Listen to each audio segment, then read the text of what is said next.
Part 11. The 9 Situations.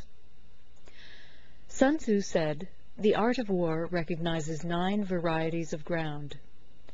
1. Dispersive ground. 2. Facile ground. 3. Contentious ground. 4. Open ground.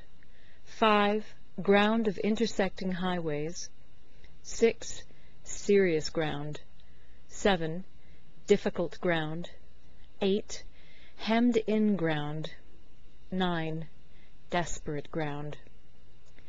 When a chieftain is fighting in his own territory, it is dispersive ground. When he has penetrated into hostile territory, but to no great distance, it is facile ground. Ground the possession of which imports great advantage to either side is contentious ground. Ground on which each side has liberty of movement is open ground. Ground which forms the key to 3 contiguous states, so that he who occupies it first has most of the empire at his command, is a ground of intersecting highways. When an army has penetrated into the heart of a hostile country, leaving a number of fortified cities in its rear, it is serious ground. Mountain forests, rugged steeps, marshes, and fens, all country that is hard to traverse, this is difficult ground. Ground which is reached through narrow gorges, and from which we can only retire by tortuous paths, so that a small number of the enemy would suffice to crush a large body of our men, this is hemmed-in ground. Ground on which we can only be saved from destruction by fighting without delay is desperate ground. On dispersive ground, therefore, fight not. On facile ground, halt not. On contentious ground, attack not. On open ground, do not try to block the enemy's way. On the ground of intersecting highways, join hands with your allies. On serious ground, gather in plunder. In difficult ground, keep steadily on the march. On hemmed-in ground, resort to stratagem. On desperate ground, fight.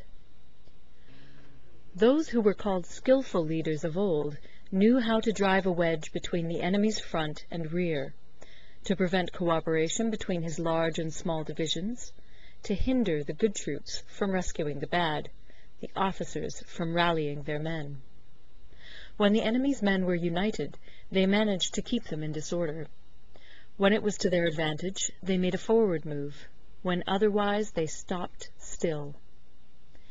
If asked how to cope with a great host of the enemy in orderly array, and on the point of marching to the attack, I should say, begin by seizing something which your opponent holds dear. Then he will be amenable to your will. Rapidity is the essence of war. Take advantage of the enemy's unreadiness. Make your way by unexpected routes, and attack unguarded spots.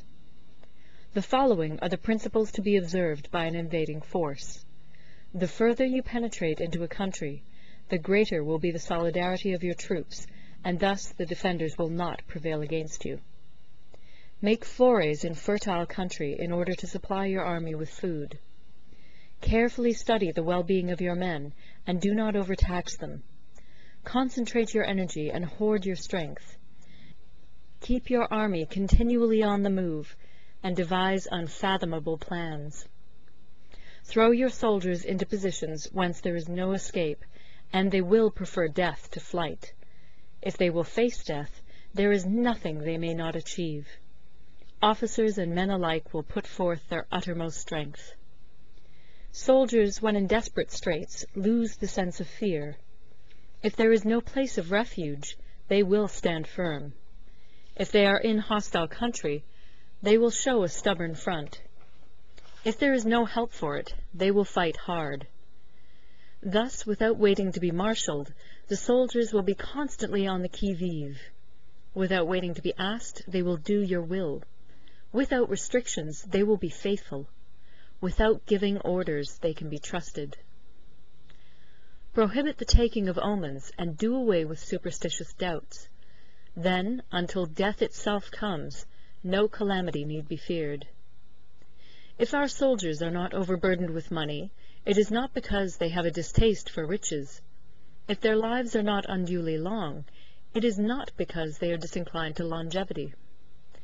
On the day they are ordered out to battle, your soldiers may weep, those sitting up bedewing their garments, and those lying down, letting the tears run down their cheeks. But let them once be brought to bay, and they will display the courage of a chu or a kui. The skillful tactician may be likened to the ch11. Now, the ch11 is a snake that is found in the ch11 mountains. Strike at its head, and you will be attacked by its tail. Strike at its tail, and you will be attacked by its head. Strike at the middle, and you will be attacked by head and tail both. Asked if an army can be made to imitate the ch11, I should answer yes, for the men of Wu and the men of Yue are enemies.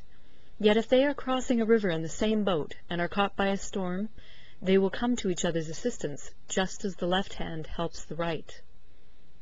Hence, it is not enough to put one's trust in the tethering of horses and the burying of chariot wheels in the ground. The principle on which to manage an army is to set up one standard of courage, which all must reach. How to make the best of both strong and weak, that is a question involving the proper use of ground. Thus, the skillful general conducts his army just as though he were leading a single man, willy-nilly, by the hand. It is the business of a general to be quiet, and thus ensure secrecy, upright and just, and thus maintain order. He must be able to mystify his officers and men by false reports and appearances, and thus keep them in total ignorance. By altering his arrangements and changing his plans, he keeps the enemy without definite knowledge. By shifting his camp and taking circuitous routes, he prevents the enemy from anticipating his purpose. At the critical moment, the leader of an army acts like one who has climbed up a height and then kicks away the ladder behind him. He carries his men deep into hostile territory before he shows his hand. He burns his boats and breaks his cooking pots. Like a shepherd driving a flock of sheep, he drives his men this way and that, and nothing knows whither he is going. To muster his host and bring it into danger, this may be termed the business of the general. The different measures suited to the 9 varieties of ground, the expediency of aggressive or defensive tactics, and the fundamental laws of human nature, these are things that must most certainly be studied. When invading hostile territory, the general principle is that penetrating deeply brings cohesion. Penetrating but a short way means dispersion. When you leave your own country behind and take your army across neighborhood territory, you find yourself on critical ground. When there are means of communication on all 4 sides, the ground is one of intersecting highways. When you penetrate deeply into a country, it is serious ground. When you penetrate but a little way, it is facile ground. When you have the enemy's strongholds on your rear and narrow passes in front, it is hemmed-in ground. When there is no place of refuge at all, it is desperate ground. Therefore, on dispersive ground, I would inspire my men with unity of purpose. On facile ground, I would see that there is close connection between all parts of my army. On contentious ground, I would hurry up my rear. On open ground, I would keep a vigilant eye on my defenses. On ground of intersecting highways, I would consolidate my alliances. On serious ground, I would try to ensure a continuous stream of supplies. On difficult ground, I would keep pushing on along the road. On hemmed-in ground, I would block any way of retreat. On desperate ground, I would proclaim to my soldiers the hopelessness of saving their lives. For it is the soldier's disposition to offer an obstinate resistance when surrounded, to fight hard when he cannot help himself, and to obey promptly when he has fallen into danger.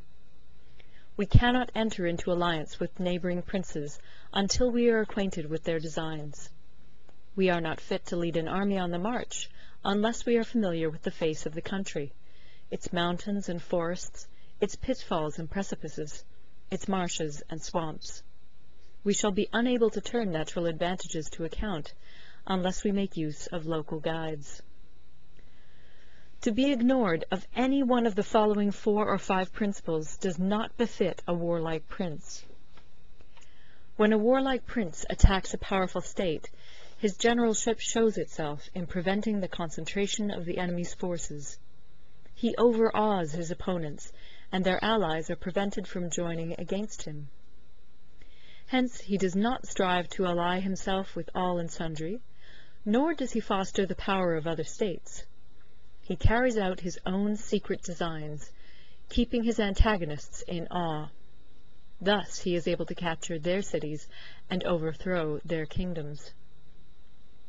Bestow rewards without regard to rule, issue orders without regard to previous arrangements, and you will be able to handle a whole army as though you had to do with but a single man. Confront your soldiers with the deed itself. Never let them know your design. When the outlook is bright, bring it before their eyes, but tell them nothing when the situation is gloomy. Place your army in deadly peril, and it will survive. Plunge it into desperate straits, and it will come off in safety. For it is precisely when a force has fallen into harm's way that it is capable of striking a blow for victory. Success in warfare is gained by carefully accommodating ourselves to the enemy's purpose. By persistently hanging on the enemy's flank, we shall succeed in the long run in killing the commander-in-chief.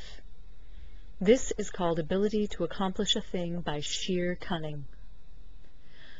On the day that you take up your command, block the frontier passes, destroy the official tallies, and stop the passage of all emissaries.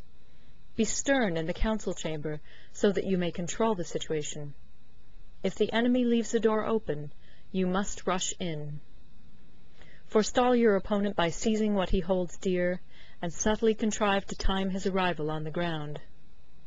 Walk in the path defined by rule, and accommodate yourself to the enemy until you can fight a decisive battle. At first, then, exhibit the coyness of a maiden, until the enemy gives you an opening. Afterwards, emulate the rapidity of a running hare, and it will be too late for the enemy to oppose you. End of Part 11. Recorded in Toronto, Ontario by Moira Fogarty, October 2006.